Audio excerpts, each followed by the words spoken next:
বেহেশতের বাগানে বসিয়া যখন খাস তওবা করে আল্লাহ বলে ডাক দেয়, কবরের ভয়, জাহান্নামের ভয়।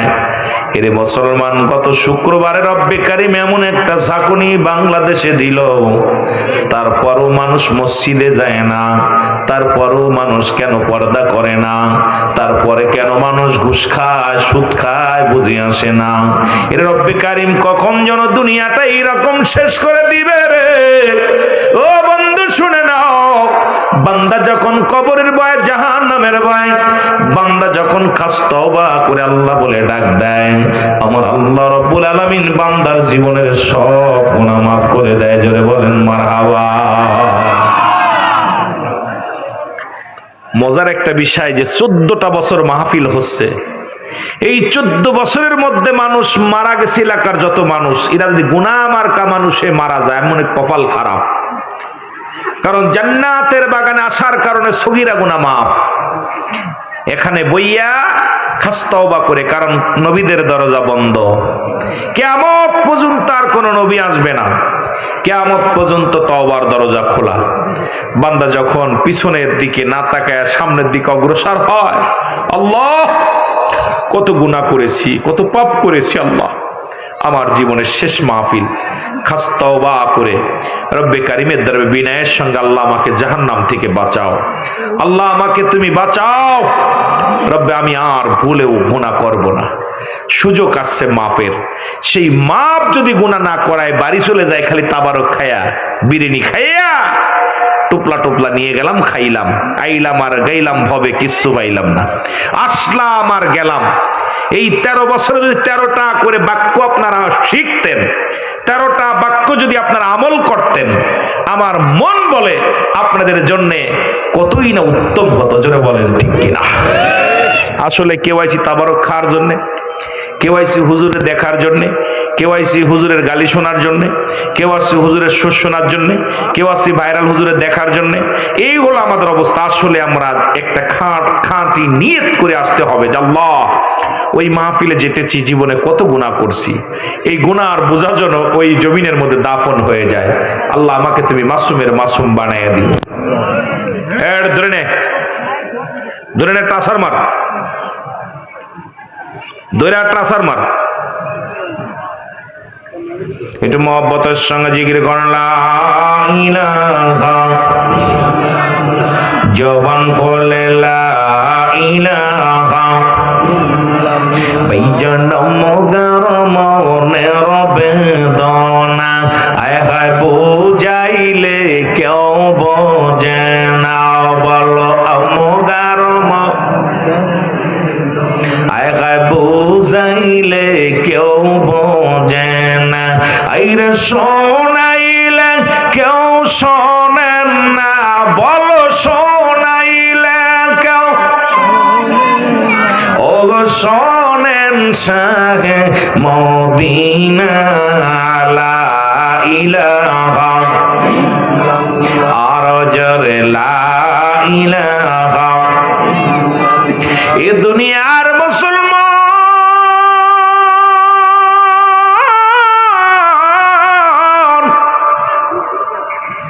যেহেতু 2টা টাইমে মানুষের মরণ হয়, একটা হলো রাতের বেলা, একটা হলো দিনের বেলা। দিন শুরু করেছি, মৃত্যুবরণ করি নাই, রাতটা শুরু করে দিছি, এখনো মৃত্যুবরণ করি নাই। সকালে ফজরের আযান কে শুনবেন? ফজরের সূর্যোদয় হবে কার জীবনে? বলতে পারি না। কত মানুষ ঘুমের মধ্যে মারা যায়, কত মানুষ খানা খাইতে যে মারা যায়, কত মানুষ নামাজের সিজদাগত অবস্থায় মারা যায়। রব্বি কারীম,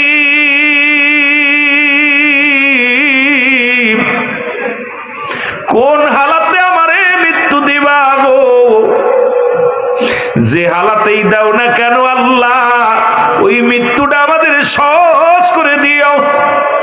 পৃথিবীর মধ্যে 3টা বিপদ। নাম্বার 1 হলো মানুষের মরণ, নাম্বার 2 হলো কবর, নাম্বার 3 হলো কিয়ামতের ময়দান।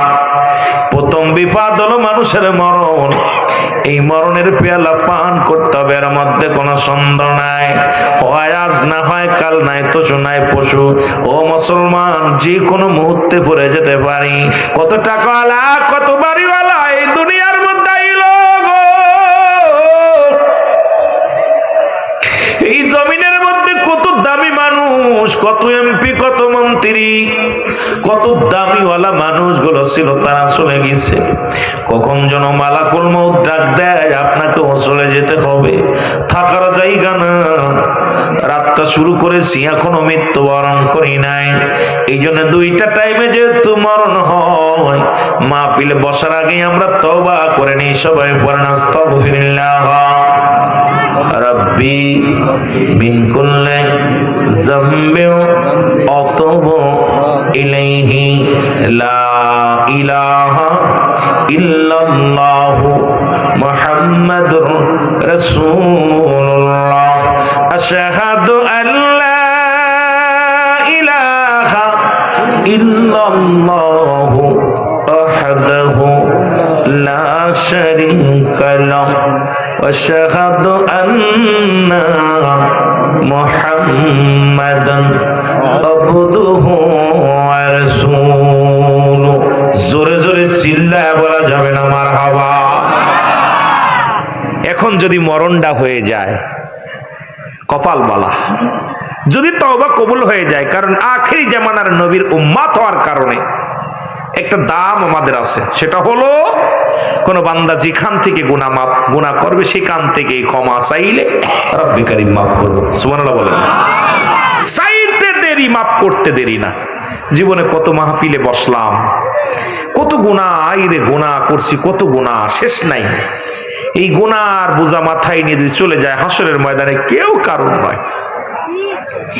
আমার যুবক বন্ধুরা, পৃথিবীর প্রথম কাপড় পরে অন্যের হাতে গো, আবার জীবনের শেষ কাপড় পরিধান করবে অন্যের হাতে, ঠিক কিনা? না নিজেরটা নিজে পড়ছে? জীবনের প্রথম কাপড় পরে অন্য মানুষের সহযোগিতায়, আবার শেষ পোশাকটা পরবে অন্য মানুষের সহযোগিতায়। এই চিন্তা যদি কোনো ব্যক্তি করেন, কোনোদিন কারুর বিরুদ্ধে মামলা দিবে না, কারুকে হামলা করবে না, জীবনে কোনোদিন সুদ খাবে না, ঘুষ খাবে না, নামাজ ছাড়বে না, এই মানুষটার যদি চিন্তা হয় আমার মরণের পরে লজ্জাস্থান ঢেকে আমি নিজেই যেতে পারবো না রে বাজান না, এই পৃথিবীর মানুষগুলো তোমারে গোসল করাবে, এই পৃথিবীর মানুষগুলো তোমারে কাফন করবা, কাফন দিবে, এই পৃথিবীর মানুষগুলো তোমার কবর খনন করবে, এই পৃথিবীর মানুষগুলো জানাজার নামাজ পড়বে, এই পৃথিবীর মানুষগুলো চির বিদায় করে দিবেন। এই জিনিসটা আপনার কেন জানা নাই, বুঝে আসে না?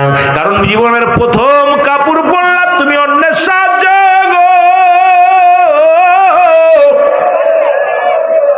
জীবনের শেষ পোশাক তুমি পরবা অন্যের সাহায্যে। আমার বন্ধুগণ, আমার দিলের কান্না লাগা শোনো, ওই তিনটা বিপদ, নাম্বার 1 হলো মানুষের মরণ। এই মরণের কথা বলতে যাইয়া মনে পড়ে যায়, রে ও যুবক শুনে নাও, আল্লামা মুফতি আমজাদ আলী সাহেব একটা কিতাব লিখলেন, কিতাবের নাম্বার শরিয়া। এই কিতাবের মধ্যে উনি লিখতে যা বললেন, দুনিয়ার মানুষ শোনো, মানুষ যখন মারা যায় 70টা তাজা উটের গায়ের চামড়া জবাই না করিয়া উল্টো দিকে টান দিয়া লবণ আর মরিচ লাগা দিলে যতটুক যন্ত্রণা হয়,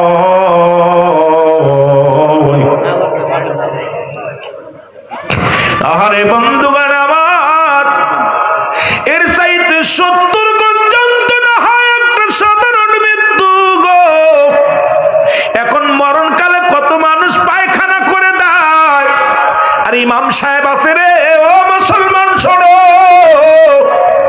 কত মানুষ দেখেছি গোসল করাতে যাইয়া পায়খানা প্রস্রাব করে দিছে।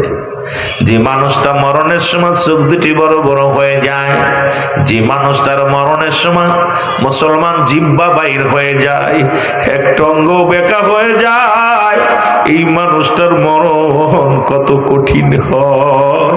আল্লাহ আল্লাহ আল্লাহ আল্লাহ। সব রোগের ওষুধ পাইলাম রে। ওরে লোকমান হাকিম দুনিয়ার মধ্যে সে কত রোগের ওষুধ বাইর করলো রে, কিন্তু এই মরণ রোগের ওষুধ আজ পর্যন্ত আদম নবী থেকে শুরু করেন আখির নবী রাহমাতুল লিল আলামিন পর্যন্ত যত নবী, যত গাউস, যত কুতুব দুনিয়ার মধ্যে আগমন করলো, কত ডাক্তার কবিরাজ দুনিয়ার মধ্যে আগমন করলো, এই মরণ রোগের ওষুধ বাইর করতে পারে নাই, কিয়ামত পর্যন্ত বাইর হবে না। কারণ একমাত্র স্রষ্টার মৃত্যু নাই, সৃষ্টির মৃত্যু আছে।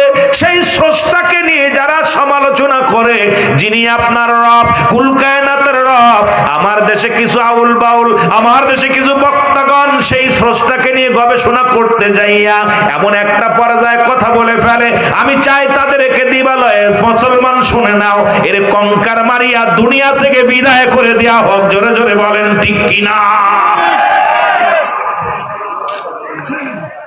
কষ্ট হচ্ছে আপনাদের? আহা, দেখলাম এক শিল্পী বাউল, এই বাউল আমি বলবো না যে তার একটা পেশা, কিন্তু সবাই খোদারে মানে, আল্লাহরে মানে। ফিরাউনও আল্লাহরে মানত। ওই মুফতি সাহেব, ফিরাউন গোপনে গোপনে নামাজ পড়তো, গোপনে গোপনে সালাত আদায় করতো। আল্লাহ, আমি যে মানুষের কাছে ভগবান হয়ে গেছি, এখন তুমি আমার রব আমি জানি, কিন্তু এই নীল দরিয়ার পানি জোয়ার বাটা না করলে আমার একে খোদা মানবে না, দয়া করে একটু নীল দরিয়ার পানি একটু জোয়ার বাটা করে দাও। নামাজ পড়তে, গোপন নামাজ পড়ে দোয়া করতো। সবাই খোদারে মানে। আর সেই রব্বে কারিমের কথাকে নিয়ে যে খোদা তুমি কোন কথা কও, আর সেইটা নিয়ে আমার দেশের কাল দেখলাম কিছু মৌলবী আবার দালালি করতেছে। যারা দুশ্মনের আউলি, দুশ্মনের আল্লাহ, এদের পৃথিবীর মধ্যে বাঁচার কোন একটা নাই। যারা বলেন ঠিক কিনা? সে আমার বাপ হোক, আল্লাহর সঙ্গে শিরিক করবে, শরীক করবে। বোঝা গেল, কথা বললে বোঝা যায় ওরাও গাছ পূজারি, ওরাও মূর্তি পূজারি, ওরাও চন্দ্র পূজারি। না হলে আমার রব্বে কারিমের বিরুদ্ধে কথা বলে, এখন তাদের আবার দালালি করে। যারা বলেন ঠিক কিনা? এই দালালও দেখতে হচ্ছে। কষ্ট পাচ্ছেন নাকি? দেখলাম দালালরা লাইফ এসে বলতেছে ভুল হইছে। বাহ, এই দালাল কার বিরুদ্ধে কথা বলছে? তুই রব্বে কারিমের স্রষ্টা হিসেবে যদি মানো, আমি সৃষ্টি, আমার স্রষ্টা, যিনি কুল কায়নাতের স্রষ্টা, যার কোনো মৃত্যু নাই, সৃষ্টির মৃত্যু আছে, স্রষ্টার মৃত্যু। কত কষ্ট হচ্ছে নাকি আপনাদের? এই কষ্ট হচ্ছে? রুল আমিনের কণ্ঠ দিয়া জবান বাইর হয়, গিবাত বাইর হয় না, ভয় নাই। গিবাত করার অভ্যাস আমার নাই, সমালোচনা করার অভ্যাস আমার নাই, বিরোধিতা করার অভ্যাস আমার নাই। যতগুলো আওয়াজ, আবার এই সমস্ত বক্তা কয় আমরা নাকি ওলি আল্লাহদের বিরোধিতা করি, নবীদের বিরোধিতা করি। কথা বুঝেননি? এই সমস্ত বক্তাগুলো তাদের জবান দিয়ে বাইর হয়, বড় কষ্ট হয়। যারা আল্লাহ পাকের শান মানের উপরে আঘাত করলে একটু কষ্ট লাগে। আল্লাহ নিজের কুদরতি নামের উপরে যারা আঘাত করছে, তাদের পক্ষ নিয়ে এত দূরের কথা, তাদের কোনো ক্ষমা নাই। কারণ আর যদি ইসলাম অন্যটা বাড়াবাড়ি করলে মেনে নিতাম, কিন্তু এগুলো আমি মানতে পারি না। আপনারা মানলো, আমি মানবো না। যদি বলেন ঠিক কিনা? মানবেন নি? রব্বে কারীম এই দুনিয়ার মধ্যে আমারে পাঠাইলেন, বাবা হইয়া সন্তান হইয়া বাবার ভুল ধরে। রব্বে কারীম দুনিয়ার মধ্যে আমাকে আপনি পাঠাইছে গোলামি করার জন্য। গোলামি তো করতেওছি না, আরো তার বিরোধিতা করতেছি, সমালোচনা করতেছি। রব, ভালো না লাগে অন্য ধর্মে চলে যাও, দরকার নাই, তুমি অন্য ধর্মে যাও। ইসলাম ধর্মের মধ্যে থেকে আল্লাহ আল্লাহ রসুলকে, সাহাবীদেরকে কটূক্ত করবা, তোমার মতো মৌলবী হোক আর মুন্সি হোক, আলেম হোক আর জালেম হোক, আমরা মানবো না। যেন বলেন ঠিক কিনা? কথা কি বুঝিয়েছে? ক্লিয়ার? কথা বোঝেন নাই? আপনার কটূক্তি মন চায়, আপনি অন্য ধর্মে চলে যান। যারা চন্দ্র পূজা করে তাদের কাজ চলে যান, যারা গাছ পূজা করে তাদের কাজ চলে যান, যারা মাটিও আপনার ওই কি মন্দির পূজা করে তাদের কাজ চলে যান, যারা আপনার ওই তরলতা পূজা করে, মূর্তি বানায় বানায় পূজা করে তাদের কাজ চলে যান, দুঃখ নাই। কিন্তু আপনি ইসলামের মধ্যে থাকবেন আর আমার স্রষ্টাকে নিয়ে সমালোচনা করবেন, রব্বে কারীমকে নিয়ে, আমার রাসূলকে নিয়ে সমালোচনা করবেন, সাহাবীদেরকে সমালোচনা করবেন।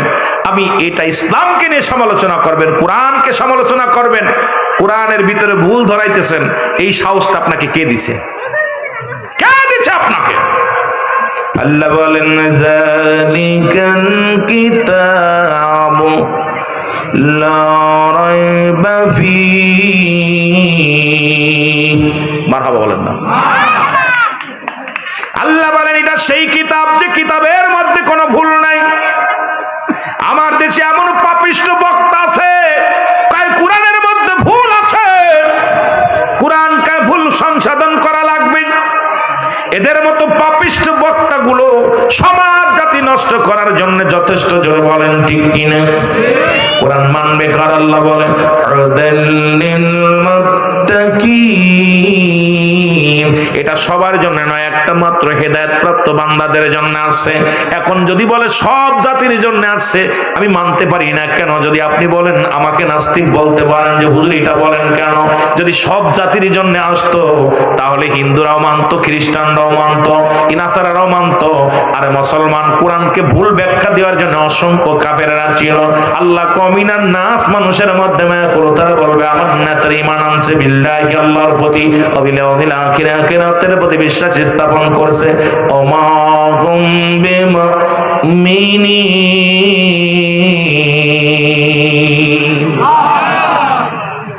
মুনাফিক তৎকালীন জামানায় ছিল, এখনো আছে।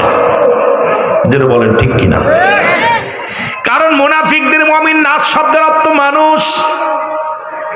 এই মানুষের মধ্যে একদল নবীর জামানায় ছিল, তারা রাসূলুল্লাহর কাছে যাইতো, নবীর কাছে যা বলতো হুজুর আমরা আপনার দলের মানুষ। যেমন এখন বর্তমান, রাগ করবেন না আমি বুঝানোর জন্য বলি, সারা জীবন আমলিগ করছে, দল ঘোরার সঙ্গে সঙ্গে সব, কেউ বিএনপি কেউ জামাত। জোরে কোন ঠিক কিনা? যারা জিগাইবেন দেখছি মাইকেও কত বক্তা কইছে আমার দাদা আমলিগ, বাবা আমলিগ, 14 গোষ্ঠী আমলিগ। এখন দেখি বড় নেতা। কথা কয় না কেন? কোথায় ছিল এতদিন? এরা হলো সবচেয়ে ধোঁকাবাজ, এরা বাইমাসের মতো। কথা বুঝেননি? মুনাফিক। এই মুনাফিক গুলো কোথায় ছিল? দীর্ঘদিন আপনার ইসলামকে ভালোবাসলে ঈমান বিক্রি করবেন না, খবরদার। ঈমান হলো মাপকাঠি। আপনার সব পৃথিবীর সবচেয়ে, আমি বললাম পৃথিবীর সবচেয়ে কি মানব জীবনের অমূল্য সম্পদের নাম ঈমান। ঈমান যদি চলে যায়, তোর কিসের দাড়ি, কিসের টুপি, কিসের জুব্বা, কিসের পাগড়ি, কিসের নামাজ, সব বরবাদ। যারা বলেন ঠিক কিনা? রুহু যদি চলে যায়, কিসের চোখ, কিসের কান, কিসের ট্যাং, কিসের পা, সব শেষ। আপনার এই বডিটার জন্য সবচেয়ে মূল্যবান বস্তু হলো আমার রুহু। যারা বলেন ঠিক কিনা? যারা বলেন ঠিক কিনা? রুহুই যদি না থাকে পা দিয়ে হবে কি? কথা কয় না কেন? পা এক কান চলে গেল বাঁচা যায়, হাত এক কান চলে গেল বাঁচা যায়, চোখ একটা নাই, দুইটা নাই, তাও বাঁচবে। কিন্তু রুহু না থাকলে কোন দিয়ে বডির কোনো দাম আছে? আসতে কোন আজরে কইতেন এই বাচ্চারা বুঝিস নাই, তোরা বুঝে নিস, মুরব্বীর দরকার নেই বোঝার। ওনটা কি বুঝবে আমার বোঝা হয়ে গেছে। মাথা ছাত্ররা যারা আছে ওরা বুঝিস। রুহু যেটা আমরা বলি মরে গেছে, যেই বলে রুহুটা বাতাসটা বাইর হয়ে গেছে আর ঢোকে নাই, এই একই মাইকে বলতেছে যে অমুক মিয়া ইন্তেকাল করছে, মরহুমের জানাজার নামাজ। কিসের মরহুম হলো কেন? কথা কন। তার ভিতরে বাতাস যাচ্ছেও না, আসছেও না, যাচ্ছেও না, এর জন্য কি ওটা মরে গেছে। কি গেছে? মরে গেছে। তা আপনার এই বডির জন্য সবচেয়ে অমূল্য সম্পদের নাম হলো রুহু। রুহু বিহীন বডির কোনো দাম নাই। দেখতে শুনতে ভালো, রুহু নাই, ওই বডির কোনো দাম নাই। কিন্তু আপনার বাবা মা অনেক সময় 6 বছর, 5 বছর, 2 বছর বিছনায় পড়ে আছে, রুহুটা থাকার কারণে হাসপাতাল থেকে হাসপাতালে, হাসপাতাল থেকে হাসপাতালে, যখন ডাক্তার বলে আর হবে না, ঘরের ভিতরে আইনা ভালো মন্দ খাওয়ায়। ঠিক কিনা? ঠিক কিনা? তাহলে বোঝা গেল বাতাসটা থাকার কারণে দাম। আর দেখতে শুনতে 18 বছর 16 বছরের যুবক, রুহু নাই, ওটার ঘরের ভিতরে নিয়ে পূজা করবে নি? কি করব? কি দিব? হয় পুরাইব, নাই মাটির তলে দিব। হিন্দু হইলে পুরাইব, মুসলমান হইলে কবর দিব, খ্রিস্টান হইলে সাফা দিব। ঠিক কিনা? তদ্রূপ মানব জীবনের অমূল্য সম্পদের নাম হলো ঈমান। ঈমান যদি নষ্ট হয়ে যায়, নামাজও শেষ, রোজাও শেষ, তোমার জীবনের জীবনটা সব বরবাদ। ওই একটা গল্প পড়েছিলাম ছোটবেলা, মাঝিরে কয়, মাঝিরে তুমি লেখাপড়া জানোনি? কয় না। মাঝখানে যখন ঢেউ উঠছে, মাঝি বলে, ভাইজান আপনি সাঁতার জানেননি? কয় না। কয় আমি তো লেখাপড়া জানি না, তাও তো চলতে পারবো, কারণ এখন যদি নৌকা ডুবে যায় আমি সাঁতরাতে পারবো। আপনি সাঁতার জানেন না, মাছ ধরিয়ে ডুবে মরবেন। যাদের ঈমান নাই তাদের অবস্থা জাহান্নামী হয়ে যাবে। আল্লাহ বলে, এদের জন্য রেখে দিলাম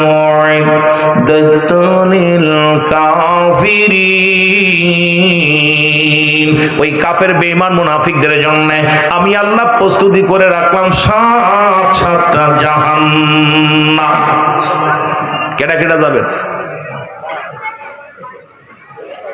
চালাকা সিলাকার মানুষ। আমি মনে হচ্ছিল আমার বাসা মনে হয় বুঝবে না, সব বুঝছে, সব বুঝছে। জাহান্নামে যাবেন। যদি বলা হতো এই রাস্তা দিয়ে গেলে বাঘে কামড়াবে, বাঘে ধরবে, এই মাহফিলে আসলেই পুলিশে ধরবে, কোন দিয়ে এই মাহফিলে আসতেন কেউ? এই মাহফিলে আইলেই করোনা ভাইরাস হইবে, আইবো? কথা কয় না, কেউ আইবো না। ওই বেটা কেডারে তুই? পৃথিবীর কেউ আইতো না যদি কয় এখানে গেলেই বাঘে ধরবো, এখানে গেলেই পুলিশে ধরবো, এখানে গেলে কঠিন রোগ হবে। আমি তো আইতাম না, কত চিনি আইতেন নি। আমার বন্ধুগণ, আমার রব্বে কারিম জানা দিলেন, আমার হুকুম যারা মানবে, মুমিন যারা হবে, হুকুমের বাইরে যারা চলবে, এদের জন্য রেখে দিলাম 7টা জাহান্নাম। আর যারা আমার হুকুম মানবে, আমার বিধান মানবে, ঈমান আনবে, মুমিন হবে, এদের জন্য আমি রেখে দিলাম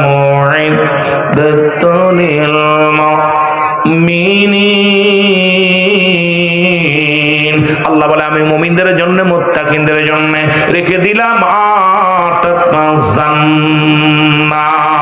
মদিনা যাইতে পারলাম না, মদিনা। আরো জোরে বলেন, মদিনা যাইতে পারলাম না, মদিনা। মদিনার পাগলেরা জোরে জোরে বলেন, মদিনা যাইতে পারলাম না, মদিনা। আমি অসহায় তাই এত দূরে রই, আমি অসহায় তাই এত দূরে রই, দূর থেকে সালাম জানাই, বলো দূর থেকে সালাম জানাই, মদিনা।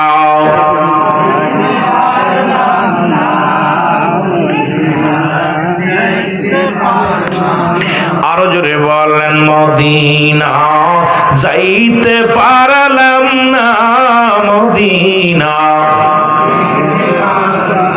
মহব্বতে বলেন, মদিনা যাইতে পারলাম না, মদিনা। মদিনার নাম কত মধু,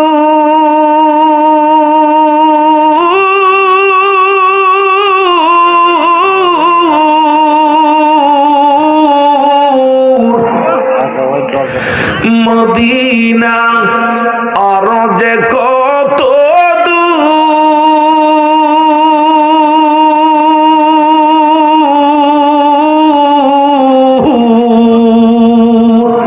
ওই মদিনার পথের ধুলি, ওই মদিনার পথের ধুলি মাখতে পারলাম না, মদিনা যাইতে পারলাম না। ও পাগলেরা জোরে বলো, মদিনা যাইতে পারলাম না, মদিনা।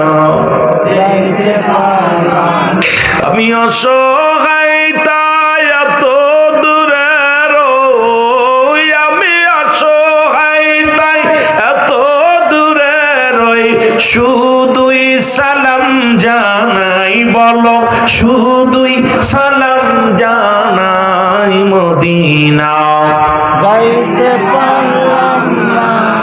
মদিনা দেখতে পারলাম না, মদিনা যাইতে পারলাম না, মদিনা দেখতে পারলাম।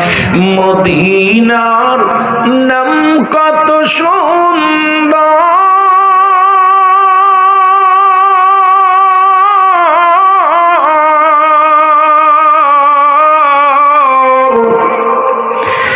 মদিনা কেরে সে অন্তর,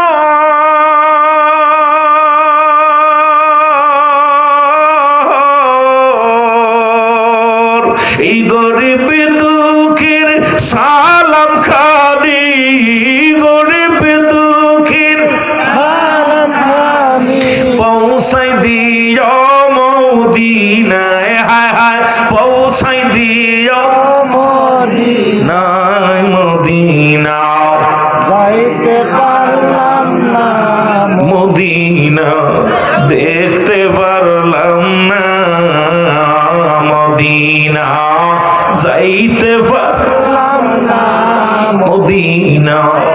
দেখতে পারলাম না। এই নবীর প্রেমিকেরা রে, আমার নবী ডাক দিয়ে বলে সাহাবীরা রে, ও যুবকেরা শোনো গো, মদিনার পাগলেরা শোনো। ওয়াজ কোথায় রাখলাম মনে রাখবেন, আস্তে আস্তে আলোচনার মধ্যে ডুব দিয়ে আমরা। নবীজি ডাক দিয়ে বলেন সাহাবীরা রে, আগামীকাল হুনাইনের যুদ্ধ হবে। আমার যুবক বাজানেরা যারা আসছো একটু তাড়াতাড়ি আসো। আমার হুজুর যেটা আলোচনা ছাড়ছে আমি সেখান থেকে আলোচনা একটু পরে করব। ওই 4 গুণের নারী 5টা গুণের নারীগুলো বিয়ে করা লাগবে, ওই নারীগুলোর বিধান আমি বলে যাব সর্বশেষে। মুসলমান একটু ধৈর্য ধরে দৌড়ায় চলে আসো রে বাবারা আমার। এরে আমার নবী ডাক দিয়ে বলে সাহাবীরা রে, আমি আগামীকাল ফজরের নামাজ বাদে রে হুনাইনের যুদ্ধ হবে, তোমরা শোনো, যুদ্ধের জন্য প্রস্তুতি নাও। রাসূলের সাহাবীরাও যুদ্ধের জন্য প্রস্তুতি নিলেন। নবীজি নাম ঘোষণা করেন, সাহাবীরা কাতারে কাতারে দাঁড়ায় রইলেন। নবীজি বললেন আগামীকাল ফজরের নামাজ বাদে কাফেলা ছাড়া হবে। আমি নবী আজকে এই কাফেলার সরদার কে হবে, হুনাইনের যুদ্ধে কে নেতৃত্ব দিবে, আমি সাহাবীদের নাম ঘোষণা করে দিলাম। আমার নবী 3 জন সেনাপতির নাম ঘোষণা করলেন। কয়জন? 3 জন। ও যুবকেরা বলো কয়জন? 3 জন সেনাপতির নাম ঘোষণা করলেন রহমতের নবী। নবীজি নাম ঘোষণা করলেন 1 নাম্বার, 2 নাম্বার, 3 নাম্বার। তার মানে আর বুঝতে বাকি নাই, হুনাইনের যুদ্ধে 2 জন সাহাবী নির্ঘাত শাহাদাতের পেয়ালা পান করবে। যেহেতু মুসলমান, শুনে নাও শুনে নাও, সেনাপতি 3 জন নিযুক্ত করলেন, তার মধ্যে 2 জন নির্ঘাত মারা যাবে প্রধান যিনি। এর মধ্যে নবীজির সাহাবীর অপেক্ষা আছে রে, কে কার নামটা নবীজি বলবেন। নবীজি আজকে এত সাহাবীদের মধ্যে কার নাম, কোন ভাগ্যবানের নাম বলবে।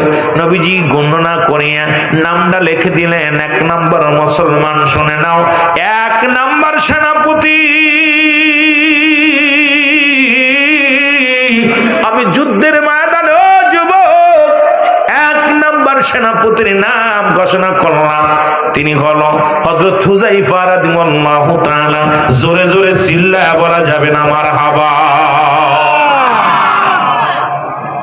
আমার যুবক বাবারা, তোরা যুবকরা মাহফিল দিছিস, খুব খেয়াল করে আলোচনা শুনবি। তারপরে গুরুদেরও কিছু বলবো, মুরব্বীদেরও কিছু বলবো, মা বোনদেরও কিছু বলবো, যদি সময় পায়। আর ভালোবাসা দিবেন না, আমিও বাঁকবো, আমিও বাঁকবো। কেন আকাশের নিচে এই জমিনের উপরে আমার মতো পাপী মানুষ, আমার মতো গুনাহগার মানুষ কেউ নাই। আমি ছোট্ট মানুষ, বক্তা জীবনে এত বড় এলেম অর্জন করতে পারি নাই। আমার অনেক এখানে অনেক আছেন আমাকে আমার উস্তাদ সমতুল্য। আমি গুনাহগার পাপী মানুষ। দোয়া চাই, ভালোবাসা চাই, 2টা জিনিস বেশি চাই। একটা হলো দোয়া, আর একটা আপনাদের ভালোবাসা। এই 2টা জিনিস যদি আমি পাই, আগাইতে পারবো। নয়তো আমার জবান দিয়ে আমার কথা বাইর করে আল্লাহ যদি না বাইর করে সম্ভব না, একটু মহব্বতের সঙ্গে জিকির করেন লা ইলাহা ইল্লাল্লাহ আর জোরে লা ইলাহা ইল্লাল্লাহ মহব্বতে লা ইলাহা ইল্লাল্লাহ জোরে জোরে লা ইলাহা ইল্লাল্লাহ এর লা ইলাহা ইল্লাল্লাহু লা ইলাহা ইল্লাল্লাহ মুহাম্মাদুর রাসূলুল্লাহ লা ইলাহা ইল্লাল্লাহ তুমি কাউকে বানাইলা নবী আল্লাহ, তুমি কাউকে বানাইলা খলিলুল্লাহ, তুমি কাউকে বানাইলা নবী আল্লাহ, তুমি কাউকে বানাইলা খলিলুল্লাহ। ও নূর মুহাম্মদ সাল্লাল্লাহ, বলো নূর মুহাম্মদ সাল্লাল্লাহ লা ইলাহা ইল্লাল্লাহ, বলো লা ইলাহা ইল্লাল্লাহ জবান খোলে লা ইলাহা ইল্লাল্লাহ এ দুনিয়ার মুসলমান,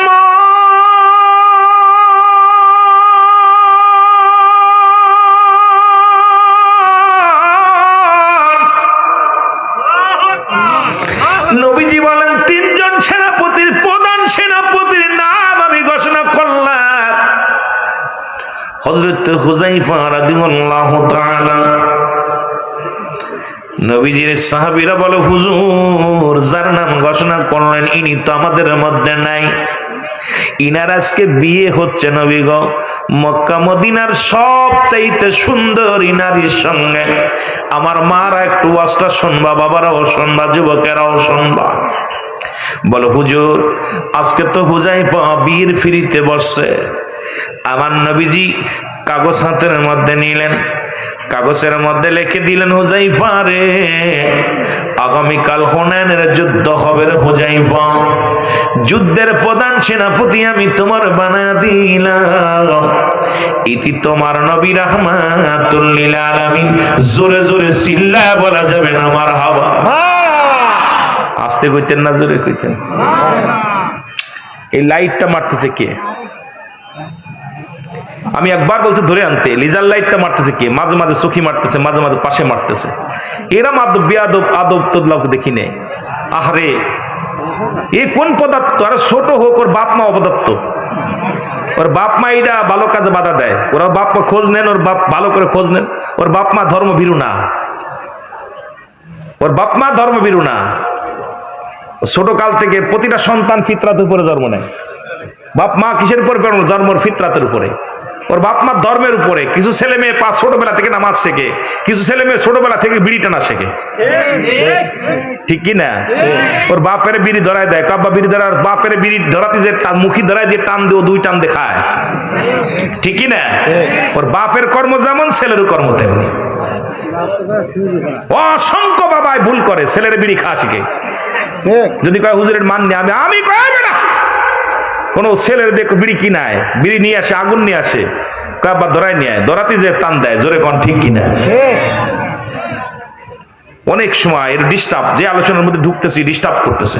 ওই ইবলিসের খালাতো ভাই কি ওই জেটা টেটার যাই হোক আপনারা জানেন, আল্লাহ ভালো জানুক, আল্লাহ ওর হিদায়াত দান করুক।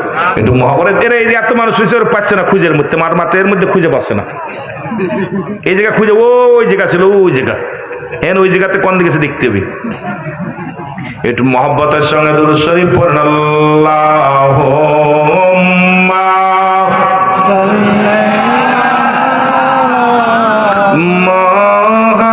মুহাম্মাদ, আল্লাহুম্মা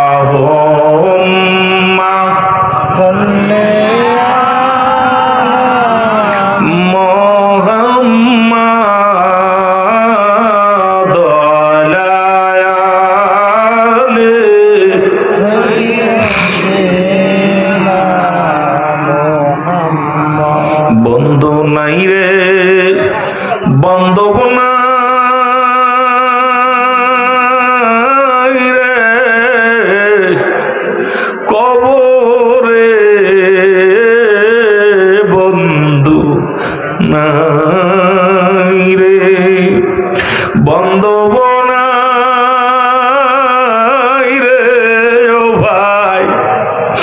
যেই জায়গায়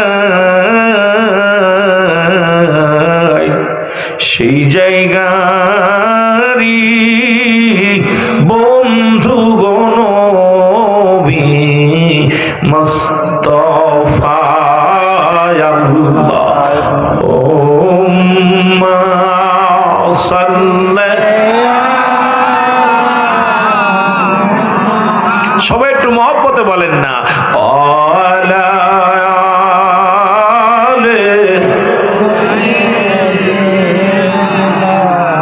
কবরে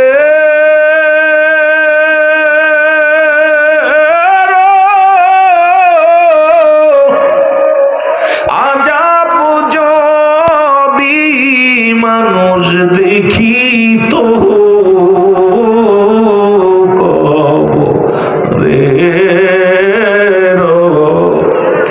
আজাব যদি মানুষ দেখি তো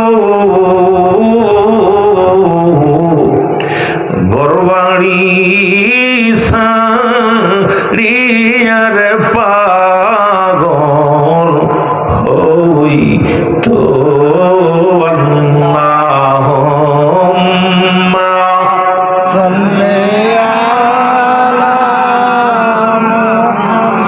এই দুনিয়ার মুসলমান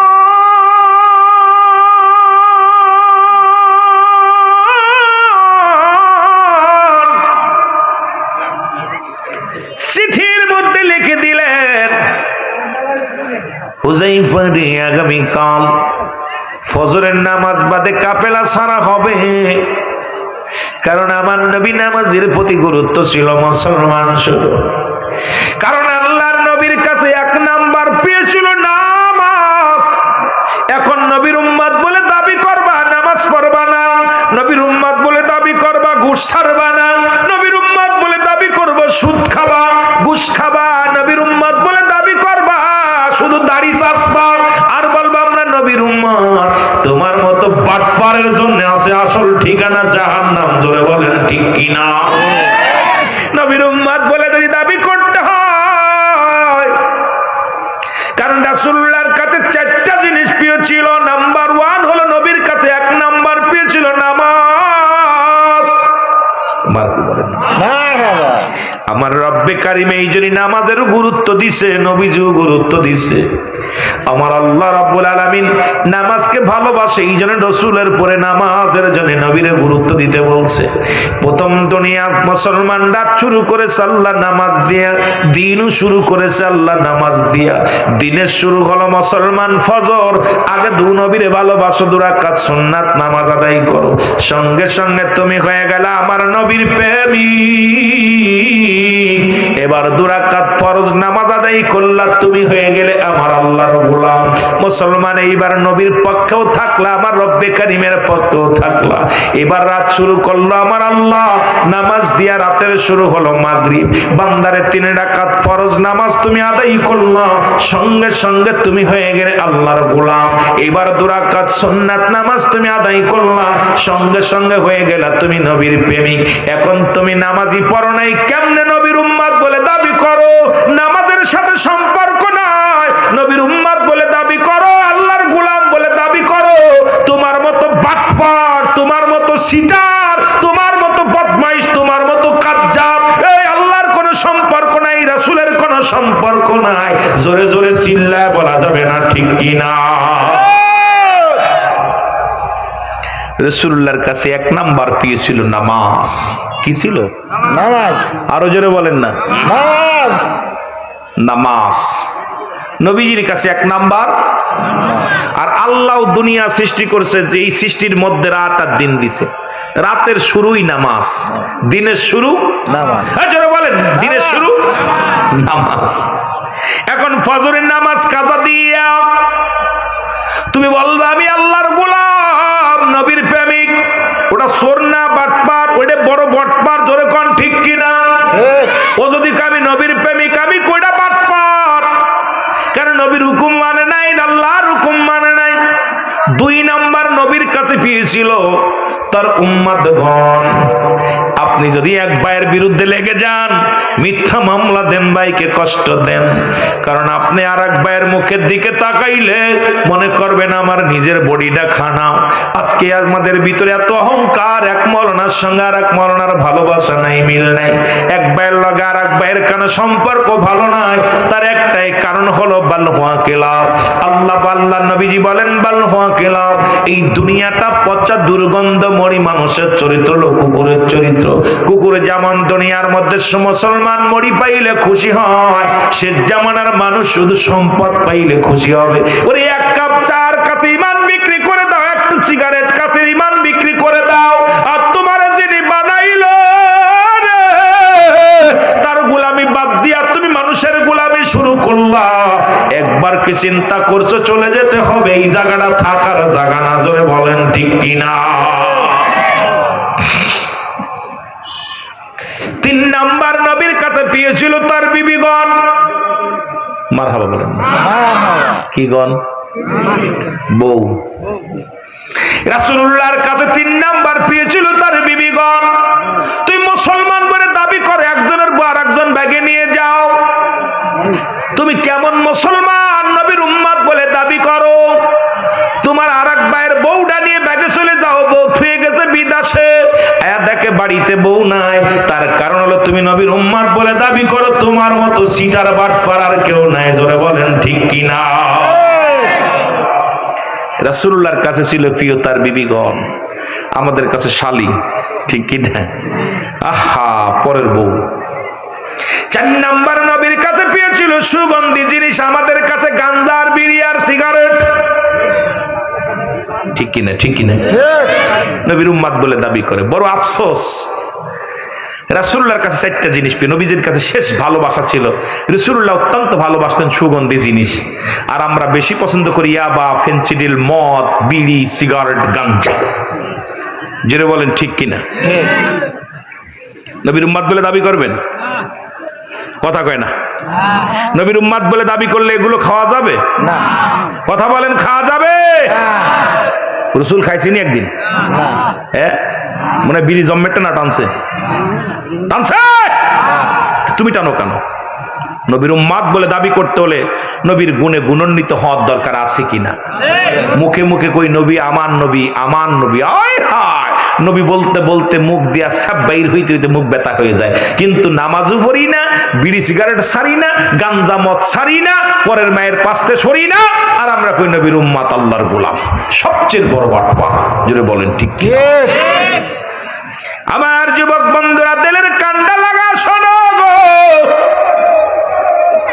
এদিকে গেলে লম্বা আলোচনা হয়ে যাবে। হযরত হুযায়ফা আর মনে আসেনি,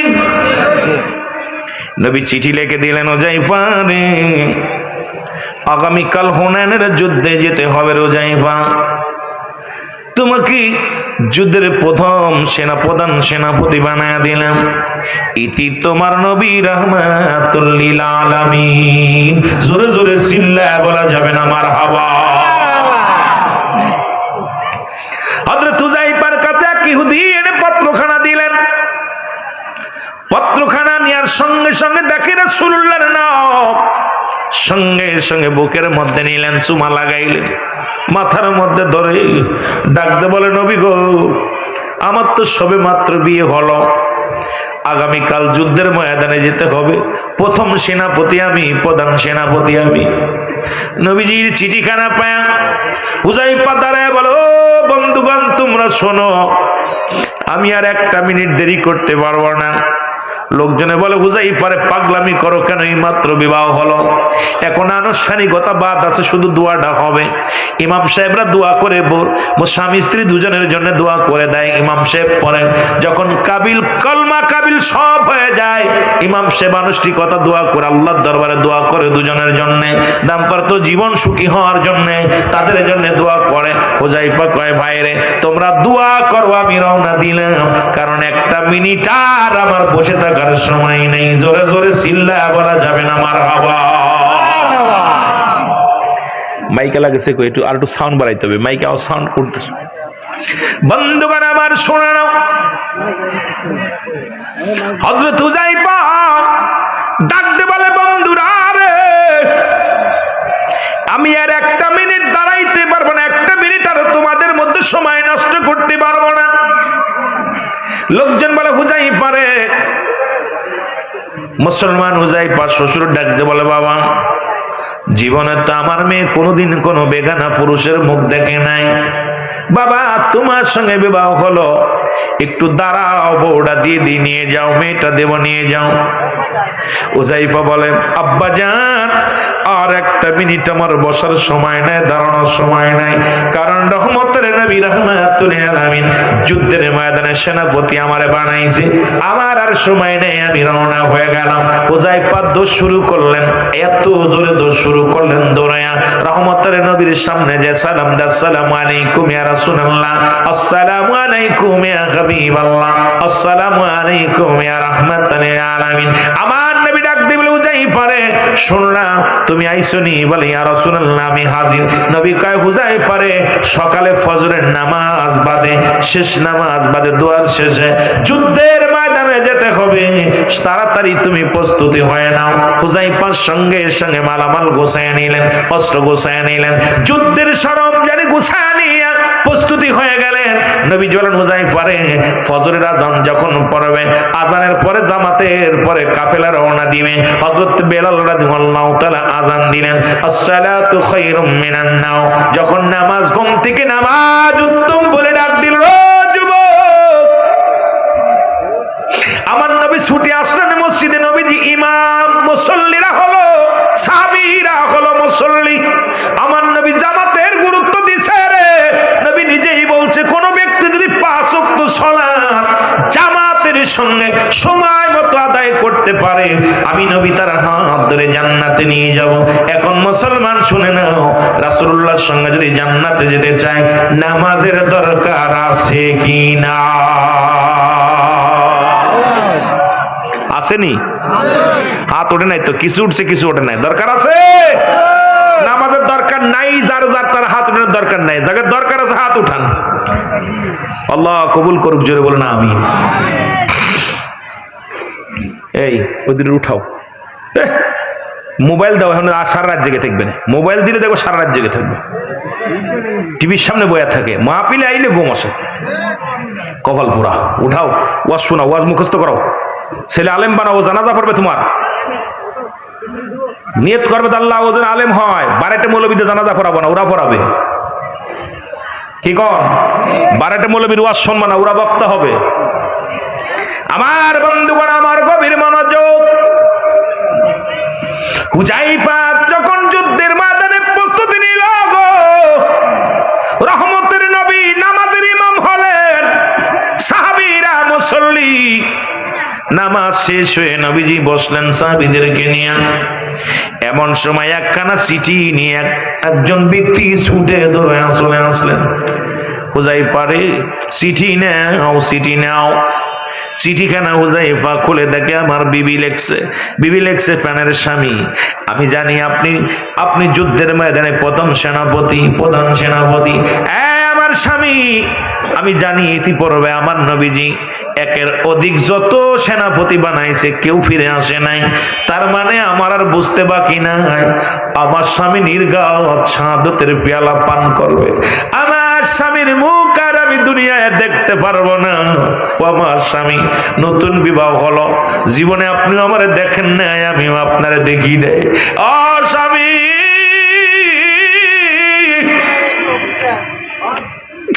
জীবনে আপনি আমাকে দেখেন নাই, আমিও আপনাকে দেখি নাই। ছোট্ট একটা দাবি করব, আপনি যুদ্ধের ময়দানে যা শাহাদাতের পেয়ালা পান করবেন, আমি যদি আপনাকে না চিনে রাখি, না দেখে রাখি, কিয়ামতের ময়দানে আমি কার স্মৃতি নিয়ে উঠবো? আমি শহীদের বিবি বলে হাসরের ময়দানে দাঁড়ায় যাব। ও আমার স্বামী, আমি যেন হাসরের ময়দানে দাঁড়াইতে পারি, আল্লাহর দরবারে বলতে পারি আমি হুজাইফার বিবি ছিলাম। আমার বন্ধুগণ, ও আমার স্বামী, একটু আসেন, আমি আপনাকে একটু প্রাণ ভরে দেখে নিব। চিঠিখানা পাইয়া হুজাইফা উত্তর দিলেন, প্রাণের বিবি, এই পৃথিবীর মধ্যে আমাকে রাত ডেকো না, কারণ আমি যুদ্ধের ময়দানে যাব। যতক্ষণ পর্যন্ত আমি তোমাকে সময় দিব, ততটুকু সময় আমি রাহমাতুল লিল আলামিনের কদমের মধ্যে কাটাইব। চিঠিখানা চলে গেলেন। ও মুসলমান, আবার চিঠি লিখলেন, আমার স্বামী,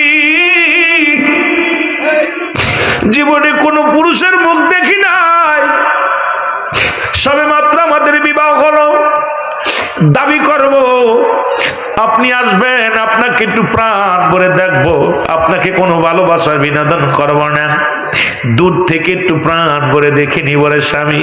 সিটের মধ্যে লিখে দিলেন, বিবি রে, আমার পিছু ডেকো না, কারণ আমি যাব যুদ্ধের ময়দানের বিবি, আমি শাহাদাতের পেয়ালা পান করার জন্য রাহমাতুল লিল আলামিনের পাশে আমি রওনা দিয়েছি।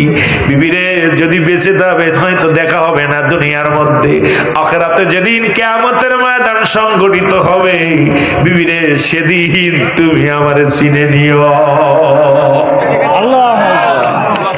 তৃতীয় চিঠিখানা আসলেন, আবার একই অনুরোধ করলেন।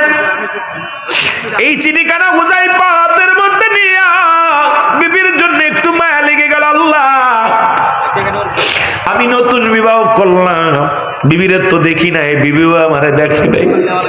আল্লাহ, বিবি আমাকে দেখার জন্য বড় আকুল হয়ে আছে, আমি কি করব? এদিকে যুদ্ধের তো ময়দানে এখন রওনা দেয়া লাগবে। আমার নবী তাকায় দেখে হুজাইফার হাতে চিঠি তিনটা আসে। নবীজি বলে, হুজাইফারে, তোমার হাতের মধ্যে কি কি পত্র? বলে, ইয়া রাসূলুল্লাহ, ইয়া হাবিবাল্লাহ, গত সন্ধ্যায় আমার বিবাহ হয়েছে, সন্ধ্যার সময় আমার বিবাহ হয়েছে নতুন বিবি। খোদার কসম নবী গো, ওই বিবি ধলা না কালো, কেমন চেয়ার আমি দেখি না। ইয়া রাসূলুল্লাহ, ইয়া হাবিবাল্লাহ, আমার বিবি তিনখানা চিঠি লিখছে, একটু দেখার জন্য আফসোস করছে নবী গো। আমার নবী বলে, হুজাইফা রে, তুমি যাও। হুজাইফা বলে, ইয়া রাসূলুল্লাহ, ইয়া হাবিবাল্লাহ, তামাম পৃথিবী আমার একদিকে, আমার নবীর ভালোবাসা একদিকে নবী গো, তামাম পৃথিবীর মধ্যে, এই পৃথিবীর মধ্যে আমি বইয়ের জন্য কান্দি না গো নবী, আমি কান্দি কখন যেন যুদ্ধের ময়দানে যাবো। ইয়া রাসূলুল্লাহ, ইয়া হাবিবাল্লাহ, আমি আপনার কদমের মধ্যে থাকবো, আপনাকে আমি প্রাণ ভরে দেখে নিব, কারণ হয়তো শাহাদাতের পেয়ালা পান করব, আপনাকে আর আমি এভাবে দেখতে পারবো না, চোখ দিয়া, শরীয়তের চোখ দিয়া। রাসূলুল্লাহ, ইয়া হাবিবাল্লাহ, এই জন্য আমি আপনাকে প্রাণ ভরে দেখে নি। আমার নবী ডাক দিয়ে বলে, হুজাইফা রে, পাগলামি করো না, আমি তোমাকে হুকুম দিলাম, যাও, যাও রে। হুজাইফা রে, তুমি যাও। হুজাইফা দৌড়ে চলে গেলেন, যাইয়া বিবির কাছে সামনে দাঁড়াইলেন, সালাম দিলেন, আসসালামু আলাইকুম আহলাল বাইত। ঘরের ভিতর থেকে ওয়ালাইকুম আসসালাম। বিবি বলে, স্বামী রে, ও আমার স্বামী, আপনি আইছেন? বলে, হ্যাঁ। কই বিবিরে ডাক দে, কয়, বিবি রে, তোমাকে একটু অনুরোধ করবো, তুমি আমাকে কোনো পেন বিনোদন করবা না, দূর থেকে শুধু একটু দেখে নিবা, প্রাণ ভরে দেখে নিবা, আমিও দূর থেকে দেখে নিব, কারণ যুদ্ধের ময়দানে যাব। বিবি ডাক দে, কয়, প্রাণের স্বামী, খোদার কসম করে বলি, আপনার কাছেও যাব না, আপনাকে কোনো প্রেম বিনোদন করবো না, ভালোবাসার মায়ার জালে ফেলাবো না, শুধু একটা দাবি, আপনি সুন্দর করে ওযু করে আসেন, আমি ওযু করি, 2 রাকাত নামাজ পাশাপাশি দাঁড়ায়া 2 রাকাত নামাজ পড়ি। আল্লাহু আকবার। আমার ভাইয়েরা, আমার বন্ধুরা, আমার নামাজের প্রতি গুরুত্ব নাই। কেমন মুসলমান? বিবি ডাক দিয়ে বলে, স্বামী, 2 রাকাত নামাজ আমি আদায় করে নি, আর আপনাকে আমি প্রাণ ভরে দেখে নি। আমি জানি আপনি নির্ঘাত শাহাদাতের পেয়ালা পান করবেন, কারণ আপনার পরে আরো 2 জন সেনাপতি আছে রে বিবি, স্বামী। কারণ ইতিপূর্বে নবীজি যুদ্ধের ময়দানে 1-এর অধিক সাহাবীর নাম ঘোষণা করেছে, কেউ তারা ফিরে আসে না, জিন্দা হয়ে ফিরে আসে নাই। যেহেতু হুনায়নের যুদ্ধের নাম ঘোষণা করেছে আপনার নাম, আপনার পরে আরো 2 জন আছে, সুতরাং আপনি দুনিয়া হর মায়া ছেড়ে চলে যাবেন। স্বামী রে, আমি আপনাকে একটু প্রাণ ভরে দেখে নিব। নামাজটা আদায় করলেন, আদায় করিয়া ডাক দিয়ে বলে, স্বামী, আপনার কাছে কোনো চার নাই, কোনো কিছু পার নাই, আমি আর একটা দাবি দাবি করব, আমি হাত উঠায় দোয়া করব, আপনি শুধু আমিন বলবেন। কারণ আমি আদম আলাইহিস সালামকে দোয়া করতে শুনেছি, রব্বানা যালামনা আনফুসানা ওয়া ইল্লাম তাগফির লানা ওয়া তারহামনা লানাকুনান্না মিনাল খাসিরিন। বাবা আদম দোয়া করেছো যুবক,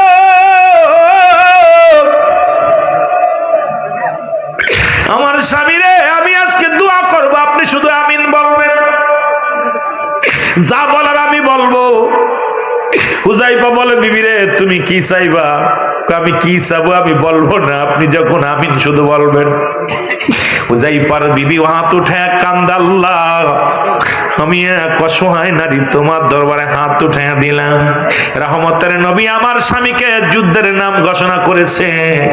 আমার স্বামী 1 নম্বরের সেনাপতি, যুদ্ধের ময়দানে নির্ঘাত মারা যাবে আমি জানি। আল্লাহ আল্লাহ তোমার দরবারে ফরিয়াদ করি, আমার স্বামীকে শহীদ না করাইয়া গাজী বানায়া আমার বুকে ফিরাইয়া দিও আল্লাহ। সঙ্গে সঙ্গে হুযায়ফা হাতটা নামায়া ফেলেছেন।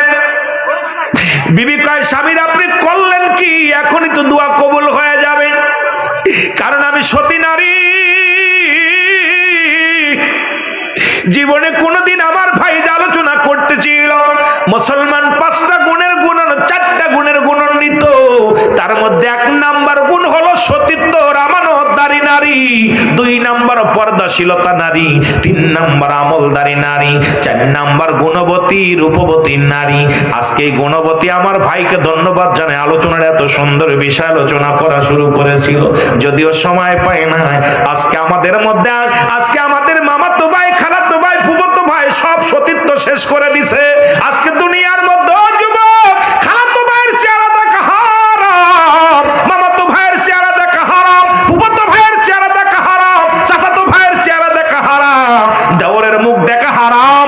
কোনো ফতোয়া দিতে পারবে না, কোনো মুফতি মুহাদ্দিস যে দিতে পারবে না, কারণ আজকে আমাদের আলেমদের বাড়ির পর্দা নাই। আলেমের বউ বেপরদায় চলে, ইমামের বউ বেপরদায় চলে। আলেমের বউর বাড়ি 21 ইঞ্চি কালার টিভি জুড়িয়া নাটক দেখে। আর এই আলেম আয়েশা যদি সমাজের মধ্যে ওয়াজ করে, এই ওয়াজের তাসির হবে না, ঈমান আসবে না। বড় বড় কথা শুধু মাঠে বললে হবে না। ও মুসলমান শোনো, বড় বড় কথা বলতে হলে নিজে মানতে হবে। আগে জোরে জোরে বলেন ঠিক কিনা? মামাতো ভাই, খালাতো ভাই, ফুফাতো ভাই, চাচাতো ভাই সব হারাম। আর এক বিছনায় ঘুরাইতেছে, আহা মাহফিল দাও, তাই না? ফাজলামি আরো, এই সমস্ত ফাজলামি চলবে না।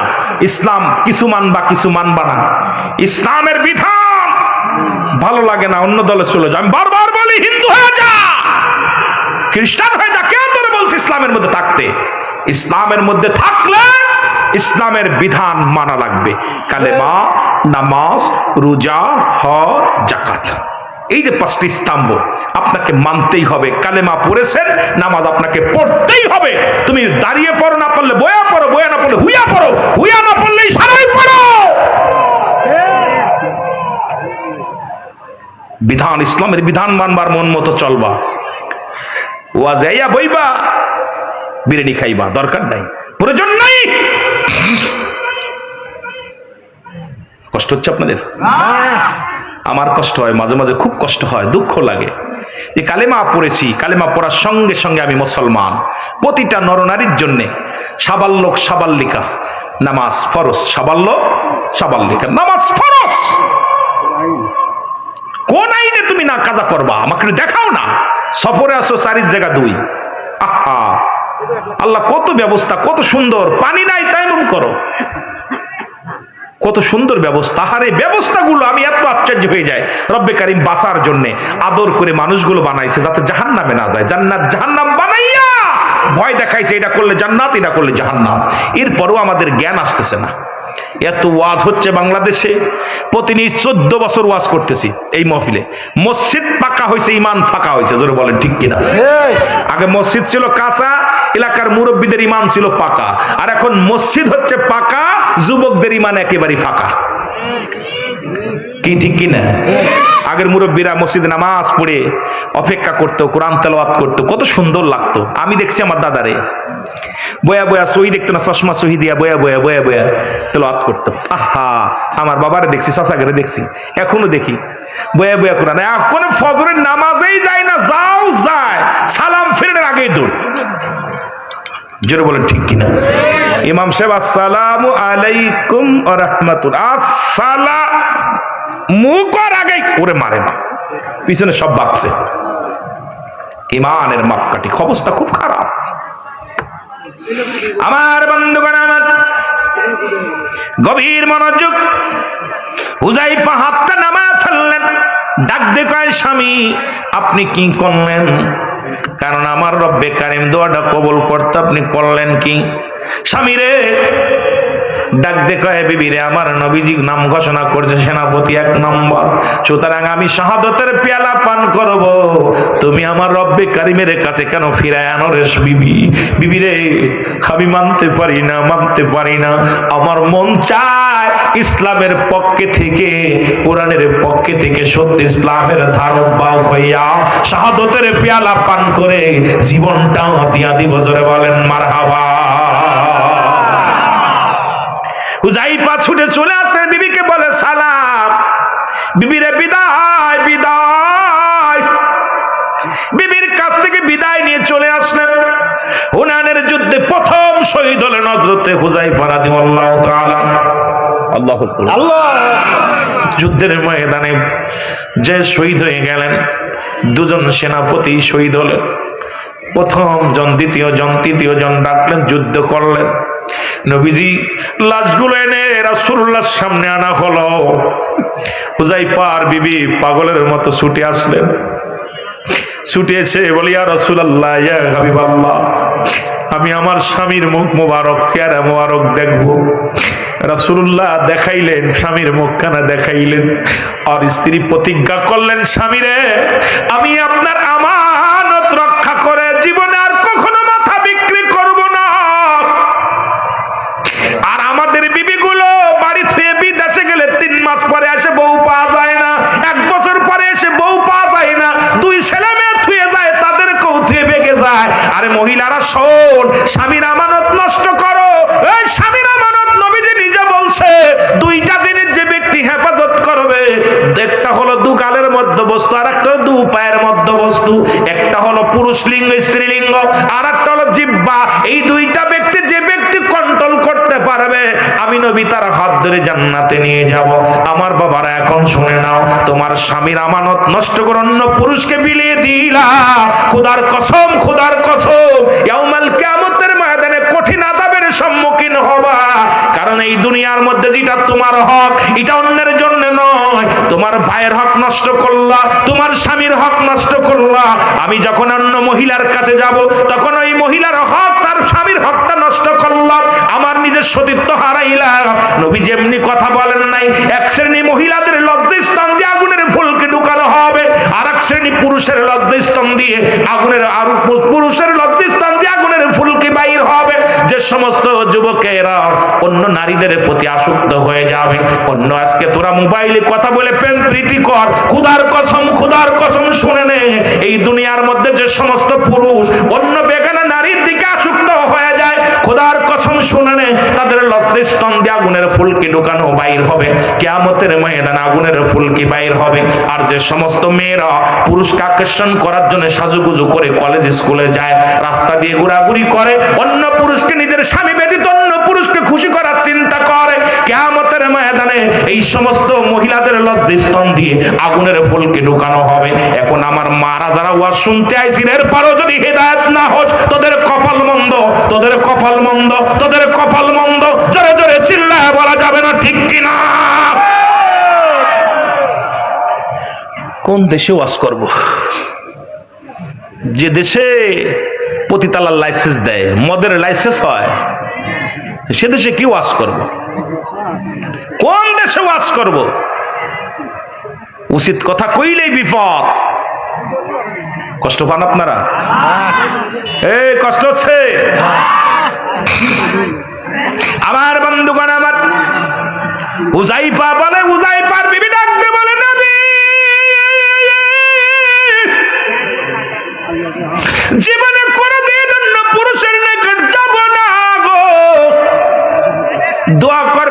রাসূলুল্লাহ, ইয়া হাবিবাল্লাহ, আমি যেন আমার স্বামীর ওই স্মৃতিটা ধরে রাখতে পারি নবী গো। আমার বাসর হবে কিয়ামতের ময়দানে জান্নাতের মধ্যে। আল্লাহ, কেমন আদর্শবান নারী রে। আর তারপর আজকে স্বামী যদি সামান্য একটু অক্ষম হয়, বিবি পরক্রিয়া করেন, স্বামী অক্ষম না হলেও পরক্রিয়া করে, হাজার হাজার মেয়েরা, আমার মা বোনেরা শুনে নাও, আমার বাবারা, কিয়ামতের ময়দানে আম্মা জান আয়েশা সিদ্দিকা কাছে রাসূল আকরাম সাল্লাল্লাহু আলাইহি ওয়াসাল্লাম আয়েশারি আমি দেখলাম অধিক পরিমাণ মা মহিলারা জাহান্নামের মধ্যে, জাহান্নামের আগুনের মধ্যে জ্বলতেছে। আমার নবী বললেন, নবী বলা পর আম্মা জান আয়েশা বলে, ইয়া রাসূলুল্লাহ, ইয়া হাবিবাল্লাহ, কারণ কি? বলে, আয়েশা রে, ওই সমস্ত নারীরা স্বামীর লানত করত, স্বামীর অভিশাপ দিত। সুতরাং পৃথিবীর মধ্যে যারা স্বামীর প্রতি অনুগত নাই, স্বামীর আমানত নষ্ট করো, স্বামীকে গালি দাও, খোদার কসম করে বলি, তুমি যদি 1000 বার হজ করো, 1000 বার উমরা করো, 1000 রাকাত নামাজ পড়ো, যদি তুমি দুনিয়ার মধ্যে যদি সারা জিন্দেগি রোজা রাখো, সব বরবাদ হয়ে যাবে। এই পৃথিবীর মধ্যে স্বামীর হকটা আদায় করো। ওরে ফিরাউনের বিবি আসিয়া, ওনার কাহিনী শুনে নাও বাবা, শুনে নাও। আমার দেশের মা বোনেরা অনেকে কয় ফিরাউনের বিবি জান্নাত পেয়েছে, বউ আয়। এই কপাল পুরা মহিলাদের আমি কেমনে বুঝাইব? ফিরাউনের বিবি আসিয়া, এ যুবক শুনে নাও, আসিয়ার বিবি ফেরাউন, উনিও রাত্রে, গভীর রাত্রে কেঁদে বলেছিল, আল্লাহ আমি জানি তোমার জান্নাত আছে, তোমার জান্নাত আছে, জাহান্নাম আছে। আল্লাহ, আমার বিবি আসিয়া আমার খেদমত করে, আমারে ভালোবাসে রে আল্লাহ। আল্লাহ, আমার কারণে আমার আসিয়ারে ঠকায়ও না, আমার আসিয়ারে তুমি জান্নাত দিয়ে দিও। জোরে বলেন মারহাবা। ফিরাউন একদিন গায়ে ময়লা আবর্জনা লাগাই নিয়ে এসে বলতেছে, তুমি আমার কত ভালোবাসো? হাঁকা দা, হাঁকা দা, অনেক অনেক ভালোবাসি। বলে, আমার গায়ে যে ময়লা আবর্জনা আছে পরিষ্কার করতে পারবা? আপনি আমার স্বামী, আপনি হুকুম দেন, আমি জিব্বা দিয়ে সেটা তিনি জিব্বা দিয়ে সমস্ত ময়লা সাফ করছে। আসিয়ার ভালোবাসা দেখে, স্বামীর প্রতি ভক্তি দেখে। আর আমাদের মেয়েরা, স্বামী যদি খাবার বদলায় থুয়ে দেয়, থুয়ে কয় এটা ভালো করে যত্ন করে মাছের কাল্লাটা সকিনা তুই খাস, সকিনা চিন্তা করে বড়া ফড়া রাতেরটা খাবো, ডাক দা তো, উত্তরে ডাক দেয়, ডগ ঢেলে দেয়, কয় তুই খা। স্বামী থুইছে বিবির জন্যে। অথচ দেখেন না, আমার নবীজি একদিন গোস্ত মোবারক খাচ্ছে, খাদিজাতুল কুবরা দুধ থেকে এসে হাড্ডি ফেলছে, নবীজির হাড্ডি ফেলছে, খাদিজা এসে চাটা শুরু করছে, আম্মাদান এসে চাটা শুরু করছে। বলছে, আয়েশা রে, তোমার মনে হয় খাদিজার আজকে মনে হয় তোমার গোস্ত পরানে চাচ্ছে। বলি, ইয়া রাসূলুল্লাহ, খোদার কসম আমার গোস্ত পরানে চাই নেই। আমি দেখছি আপনার ওই হাড্ডি মুবারকের ভিতরে আমার রাসূলুল্লাহ নালা মুবারক লেগে রয়েছে, আমার স্বামীর স্যাপ নালা মুবারক, এই জন্য আমি এটা চাইতে খাচ্ছি। স্বামীর প্রতি কত শ্রদ্ধা, ভালোবাসা। আর আমাদের মেয়েদের ভালোবাসা দেখলে উতলাই পড়ে। জোরে কোন ঠিক কিনা? কারণ ওই যে নাস্তিক বিয়ে করছেন, এই জন্য আমার ভাই ওয়াজটা আমি মনে ছিলাম একটু বলুক, কিন্তু আমার তাড়াতাড়ি নিয়ে চলেছে। তো যে গুণ তো নাই, ওর ভিতরে তো কোনো গুণাগুণই নাই। ও স্বামীর ভালোবাসা শিখবে কেমনে? ও বাসু, ও দুনিয়ার মধ্যে ওর খালি জীবনটা গেছে নষ্টামি করতে করতে। যেটা বলেন ঠিক কিনা? পর্দার বিধানও মানে নাই, পর্দার বিধানও মানে নাই, আমলের বিধানও মানে নাই। এরপরে সতীত্বর আমানত আছে কিনা আল্লাহ জানে, এটা আর কইতে পারতাম না। জোরে কোন ঠিক কিনা? কথা বলেন, কষ্ট হচ্ছে নি? এই আওয়াজ দেন, চলবে কত সময়? মার হাবা, সারা রাত। আমাদের আলেমরা কইছে, ছাত্ররা কই সারা রাত করবো, তোদের ফজরে নামাজ পড়া লাগবো, 3টার সময় একটু কোরআন তেলাওয়াত করা লাগবো, তোমাদেরই তো লস হইব, ওরা তো ঘুমাইবো, কই ওর আযান দিব, কিন্তু আমরা তো ঘুমাইলে চলবো না। কত কইতেননি? সবার জন্য, যাদের জন্য নামাজ ফরজ অবশ্যই আদায় করতে হবে। যারা বলেন মারহাবা। আমার বন্ধুগণ, আমার এ তো গেল। যুবক বন্ধুরা শোনে না, যুবকদের কথাগুলো বললাম, নবীর প্রতি ভালোবাসা। আমি বালকদের একটা বিষয় আর একটু আলোচনা করে যাই। ওই ছোট ছোট দুটো বালক বসে রয়েছে, ওদের দেখে আমি আবার ওয়াজ করে যাই, পিছনের দিকে চলে যাই। বদরের যুদ্ধ, মুসলিম মিল্লাতের প্রথম যুদ্ধের নাম কি? বদরের যুদ্ধ। যারা বলেন কিসের যুদ্ধ? আমি বাচ্চাদের একটু ওয়াজ করি, যুবকদের ওয়াজ তো করলাম। মা বোনদেরও হলো, এবার যুবকদের একটু, বাচ্চাদের একটু ওয়াজ করি, তারপরে আবার আসি বাস্তবতা নিয়ে। কষ্ট হচ্ছে আপনাদের? কষ্ট হচ্ছে? রাসূলুল্লাহ দীর্ঘ নবুয়াতের পরে দীর্ঘ 13টা বছর মক্কি জীবন ছিলেন, খুব কষ্টে জীবন যাপন করছে, কারণ কালেমার দাওয়াত দেওয়া ছিল খুব কষ্টকারক। এমন অবস্থা, আবু লাহাব, আবু সুফিয়ান, হুতবা, সাইবা, এরপর আবু লাহাব, এরপর আবু জেহেল তো বাটপার নাম্বার 1। এরা খুবই নির্যাতন করতো আমার নবীরে, খুবই নির্যাতন করতো, রাসূলুল্লাহকে আঘাত করতো। যারা নবমুসলিম, যারা কালেমা পড়তো তাদেরকে কষ্টদায়ক শাস্তি দিত, তাদেরকে যন্ত্রণা দিত, বাড়ি ঘর পুড়িয়ে দিত। আমার আল্লাহ রাব্বুল আলামিন হুকুম দিলেন, যুবকেরা শুনে নাও, রব্বে কারিমের হুকুম হলো, আর রব্বে কারিমের হুকুম, রব্বে কারিমের ইশারায় রাহমাতুল লিল আলামিন মক্কা থেকে মদিনায় চলে গেলেন। মক্কাবাসীর কাফেরেরই জ্বালা যন্ত্রণায়, বলো মক্কাবাসীর কাফেরেরই জ্বালা যন্ত্রণায় হিজরত করিতে নবী মদিনাতে যায়, বলো হিজরত করিতে নবী মদিনাতে।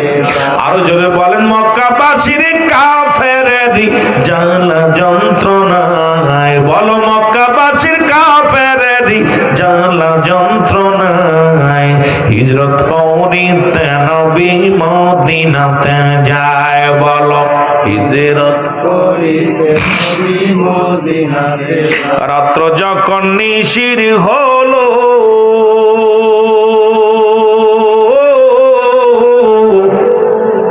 আমার দয়াল নবী কি করিল, হযরত আলীকে শুয়াইয়া দিলেন নিজেরই বিছনায়, হযরত আলীকে শুয়াইয়া দিলেন নিজেরই বিছনায় হিজরত করিতে নবী মদিনাতে যায়, বলো হিজরত করিতে নবী মদিনাতে যায়।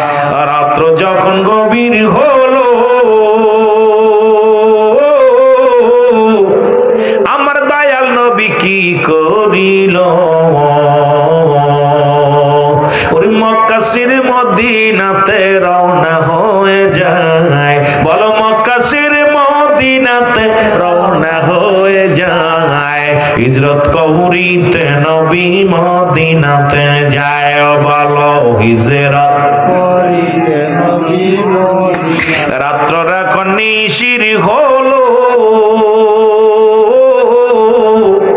কাফেরেরা কি করিল, হযরত নবীজির বিছানায় এসে আলীকে যে পায়, বলো হযরত নবীজির বিছানায় এসে আলীকে যে পায় হিজরত করিতে নবী মদিনাতে যায়, বলো হিজরত করিতে নবী মদিনাতে যায়। আহা, যখন মক্কা থেকে মদিনায় আবু বকরকে নিয়ে সঙ্গে করে রওনা হয়ে গেছে, আলী রাদিয়াল্লাহু তাআলাকে বিছনায় শোয়া দিয়ে গেছে। মারহাবা বলেন না? আর একটু জোরে বলেন। কাফেররা পিছু লাগলেন, নবীজির পিছু লাগলেন।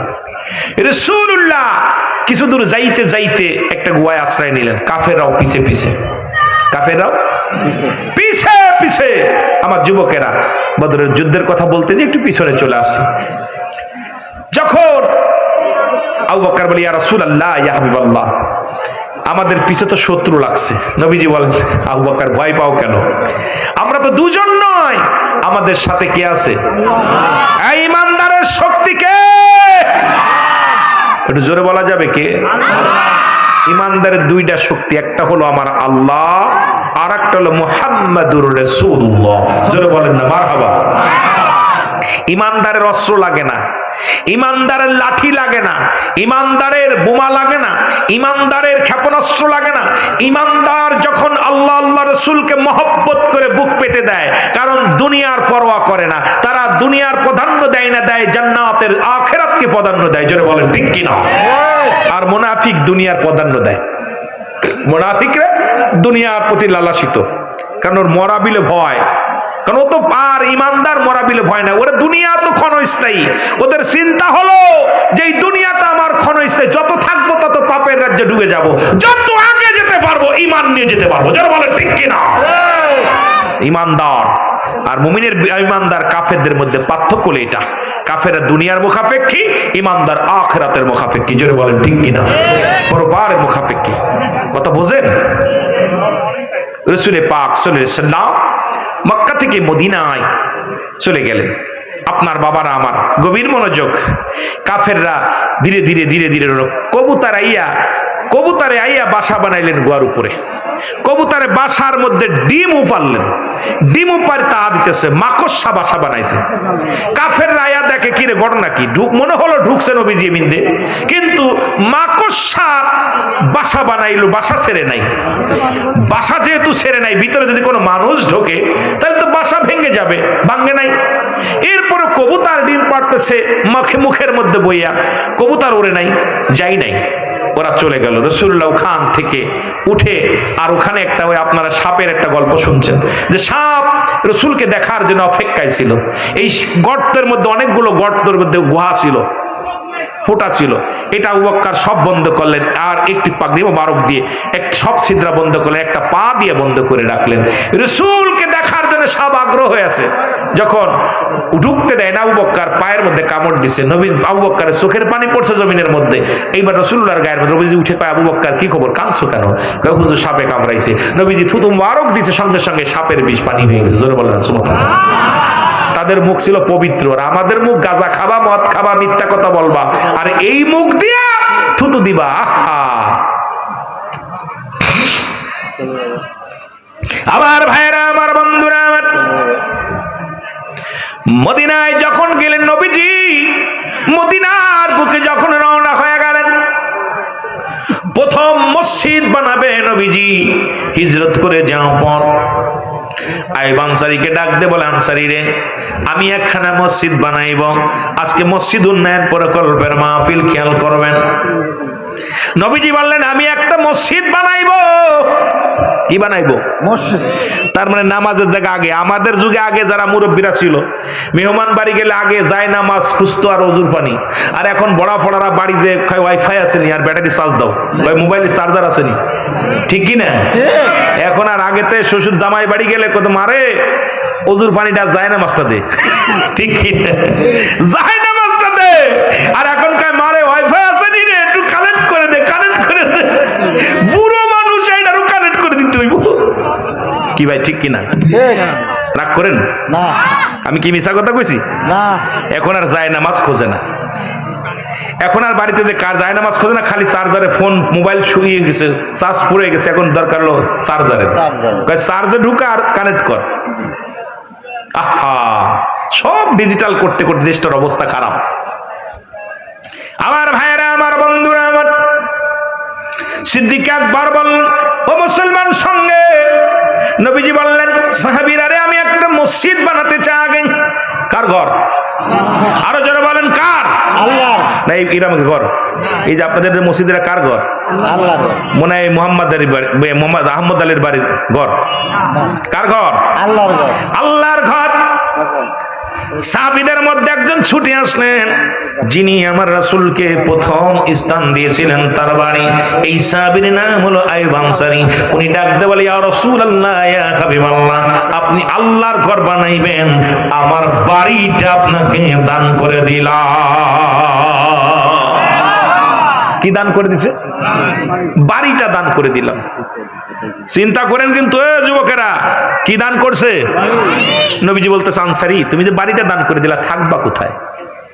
কে হুজুর, আপনি আল্লাহর ঘর বানাবেন, আমার তো দেওয়ার কিছু নাই, আমি গরিব মানুষ, আমার এই বাড়িটা আছে, এই বাড়িটা আমি দান করলাম, আমার বাড়িতে আপনার মসজিদ বানাতে হবে। এ যুবক, 1 শতক জমি মসজিদে দাও না, মাদ্রাসায় দাও না। কয় শতক নিয়ে কবরে যাবা? 3.5 হাত। কয় হাত? তাও অনেকের কপালে হবে, অনেকের হবে না, অনেকের হাঙ্গর কুমিরে খাইব। কি কন? কার কপালে আছে জানি না। আনসারী বলে, ইয়া রাসূলুল্লাহ, ইয়া হাবিবাল্লাহ, আমি আমার বাড়িটা দান করে দিলাম, এখানে আপনি মসজিদ বানান। নবীজি বলে, আনসারী রে, তুমি তোমার বাড়িটা দিলা, থাকবা কোথায়? তুমি ঘুমায় বা বসত বাড়ি করবা কোথায়? আনসারী বলে, ইয়া রাসূলুল্লাহ, ইয়া হাবিবাল্লাহ, এই বাড়ি আমার বাড়ি না, এটা আমার আসল বাড়ি না, আসল বাড়ি আমার কবর।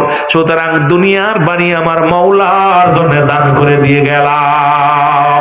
এই বাড়ির ঠিকানা হবে আল্লাহর ঘর, সুতরাং আমিও আল্লাহর বানাইবেন আল্লাহর ঘর। সুতরাং আমি আনসারী এই ঘরের খেদমত করে যেতে চাই।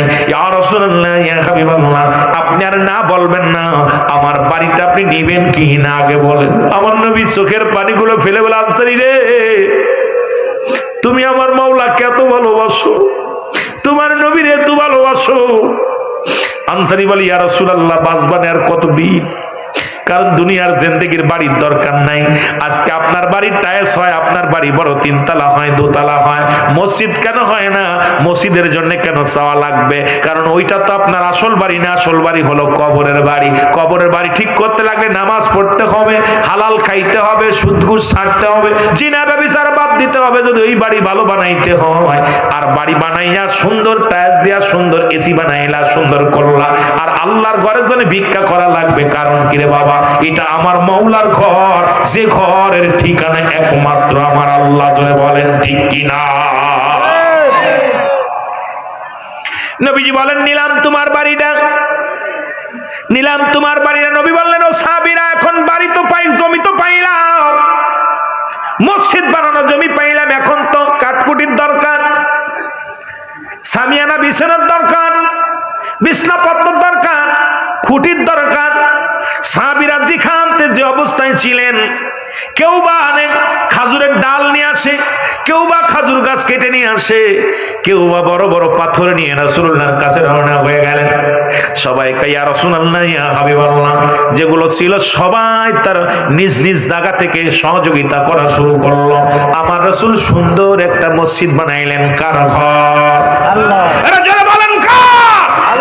এই জন্য তো মাহফিল দিছে, উন্নয়ন প্রকল্পে জায়গা দিছে আমার কয়েক ভাই বা এক ভাই বা দুই ভাই। এখন এই সৌন্দর্য বাড়ানোর জন্য টাইলস লাগবে, সিমেন্ট লাগবে, মাটি লাগবে। এর জন্য আমার ভাইরা সকলকে দাওয়াত দিছে, আসেন আমরা 10 জন মিলাম, কেউ আমরা এক বস্তা সিমেন্ট দিই, কেউ একবার ইট দিই, কেউ একবার মুসলমান শুনে নাও কিছু রড দিই। কারণ যেটা লাগবে প্রয়োজনীয়তা পুরা করব।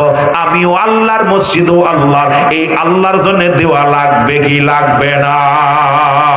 আর একটু জোরে বলেন, লাগবে কি লাগবে না? ঠিক। কথা কি আমার বুঝিয়াইছে? জোরে বলেন, বুঝিয়াইছে? জি। মনে হয় বোঝেন নাই। সুতরাং আমি আপনাদের জন্য যেহেতু মসজিদ প্রকল্পের মাহফিল, কিছু সময় যদি আপনাদের কালেকশন না করি, তারপরে আবার ওয়াজ যাবো। যদি বলতা দিয়েছে যুবকদের, বাচ্চাদের ওয়াজ করব, যদিও আমাকে বলে নাই কালেকশনের কথা, তবুও মসজিদ উন্নয়ন প্রকল্পের মাহফিল খানা এমন কোন দরদি বান্দা আছেন, বাবারে আমার ওই আনসারীর মতো জমি দান করার জন্য প্রস্তুতি আছেন, যে পাশে আমার জমি আছে, ওখান থেকে 2 শতক 5 শতক জমি আমি দিয়ে দিব, গোরস্থানের জন্য দিব, মসজিদের জন্য দিব, 10 বস্তা সিমেন্ট দিব, 10,000 টাকা দিব, 50,000 টাকা দিব।